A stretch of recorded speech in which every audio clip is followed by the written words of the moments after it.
Hello and welcome to another video. This is the Bathtub. It's been a long time since the last video, in fact, back into the last part of 2021.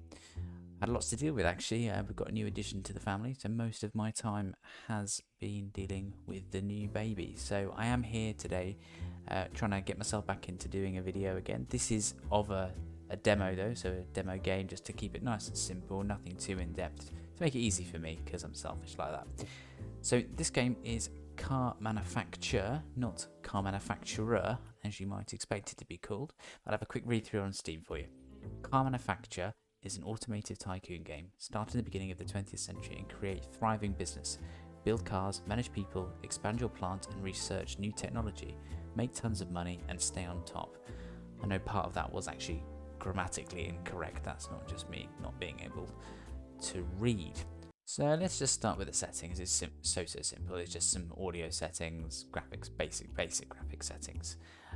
That's it. You've got to bear in mind actually, because this is a demo, and it does say at the bottom, this is not a final idea of the game. So anything that I say here is purely about the demo. I'm not saying that the full game when it gets released will be like that at all. It's just as I see it today. But we'll come back to an issue with these audio settings that I've discovered a little later on. So when you start a new game, at the moment you've only got scenarios to choose from and the Indianapolis 501 scenario just here. That's the only one we can choose. We go to start it and you can put your factory name, pick from a few snazzy logos and only pick Detroit. But as a demo, you're not going to get a full game here to choose from, so you expect some limitations. So yeah, as it says in the tin, it's a game where you manufacture cars. There's been a few games like that in the past. I've played a couple, but they don't really break down any boundaries for me. They've been fun, but not amazing. But I think this game has something. I genuinely do, and we'll go into some specifics about that. It's set in the literally in 1900 itself, so the very beginning of the 20th century, and everything that's of the time is how it looks, so you can really feel that it is immersing you into that era with the background music to accompany. It is only one track in the demo, but you would think it might change in the full game, but it's fine. It sets the scene quite nicely. You have to build different departments, so you've got a factory setting where you actually build the vehicles. You will also have a sales environment that you can build for selling the cars and a research department for researching more cars. The building itself is so simple. The user interface is excellent, I would say. It's intuitive. There's nothing to have to learn. If you want to edit existing buildings that you place down, they're so easy to edit. Some games I played are really irritating in that you might have to knock down a wall and rebuild the wall, and sometimes they can really infuriate. But this is so simple. It's done excellently. The process of building the cars, let's just get stuck into that because that is the most important part, let's face it. The process of building the cars is really good fun. So you can put a production plant within your factory itself, so a production area I think is the best way to describe it, and linked to those production areas you can have storage, and you can have a separate building for storage or just a separate storage area within your factory itself. But the storage is where you would then hire loads of people like teamsters to go and gather resources off a nearby train. They then bring all the resources over, put it on the pallets in this storage area, and then your mechanics who build the cars will take from the storage area and build the cars. So you start off with one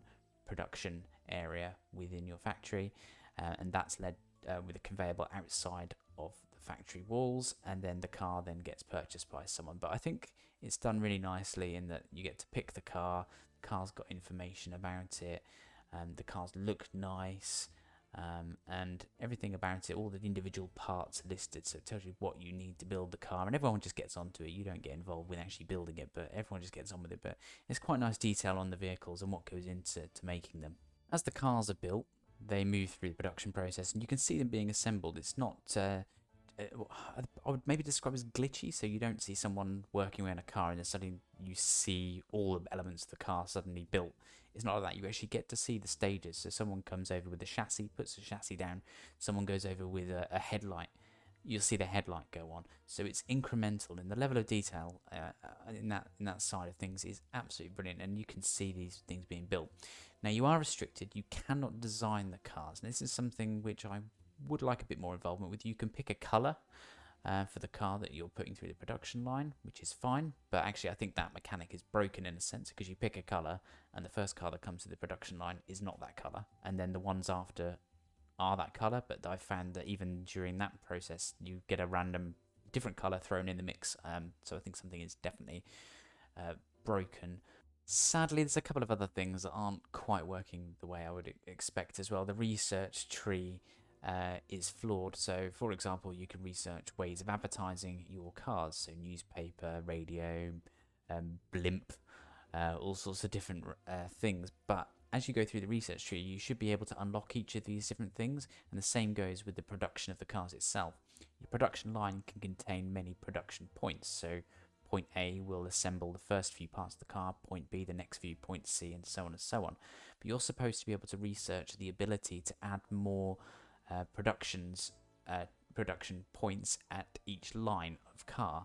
So you should be only able to use one at the start and then learn to use more than one. But actually you can throw as many in as you like at the start. So you can have 8 production points per line rather than just the one you should be allowed at the start. So this is all available to you from the start. The research tree is actually pretty pointless, barring a couple of things like a sofa for the sales room for people to wait on. Just little things like that do work properly, but the real sort of bones of it don't work in the research tree, which is a bit of a shame, because you'd like to think in the demo that sort of stuff would actually still work.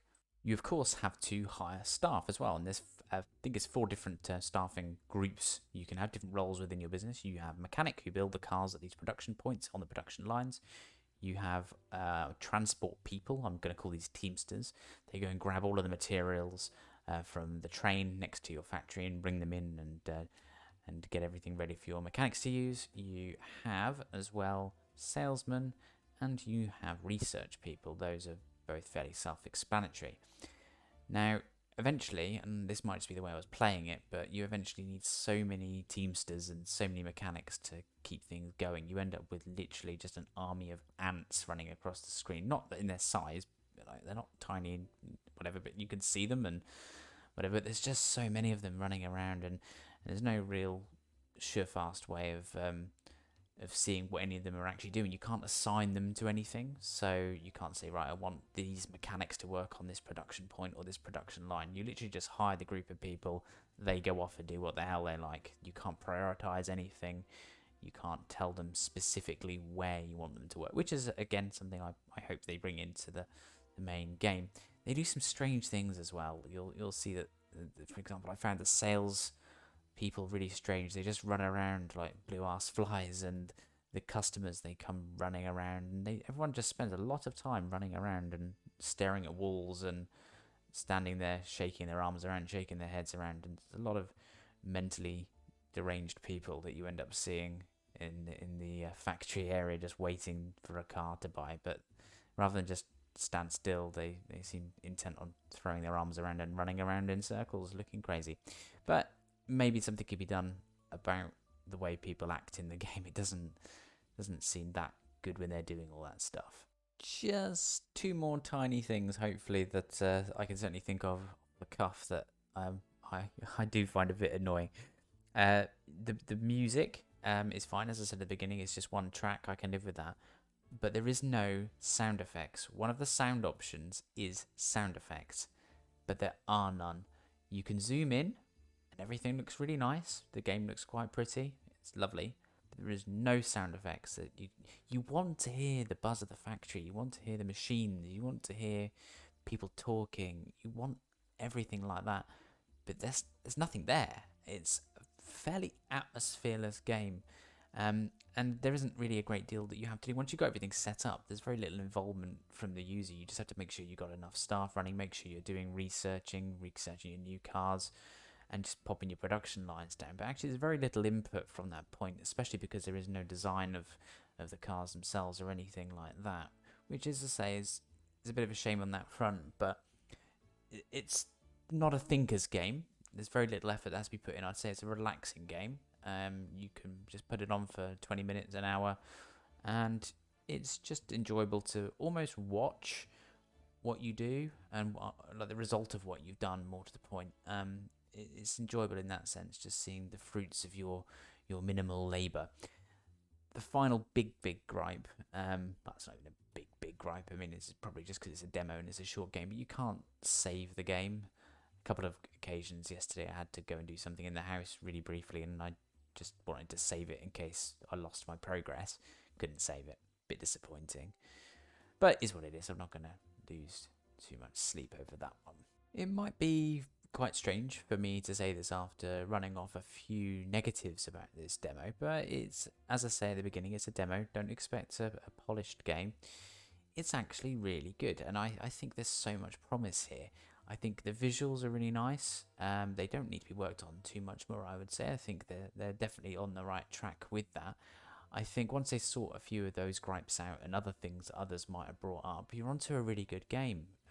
There's going to be different game modes, there's going to be different maps, there's hopefully going to be different challenges, different quests. I mean, the quests that are on there at the moment are just really basic and linear ones, but you've got a lot of potential here. I think the way that the production of the cars works as they roll through those different lines, I think they're onto something really nice here. And as long as they don't fall off a cliff and ignore the game and don't address what people are asking for or suggesting, it could be one of the better car tycoon or car manufacturer games that's out there. It just needs a few more tweaks, but I think it's got that potential. I genuinely do, and I'll be keeping an eye on it. There's a prologue coming out first, and then there's the full game. But I know at the moment, as of the beginning of July, they're after play testers. So I did put my name down for that, actually. So watch this space if they allow me to, if I get selected first. But then they've not allowed people to put things on YouTube. But we'll see. But I'm really hopeful of this game. There's a lot going on for it. It's a well thought out game, and I've got high hopes.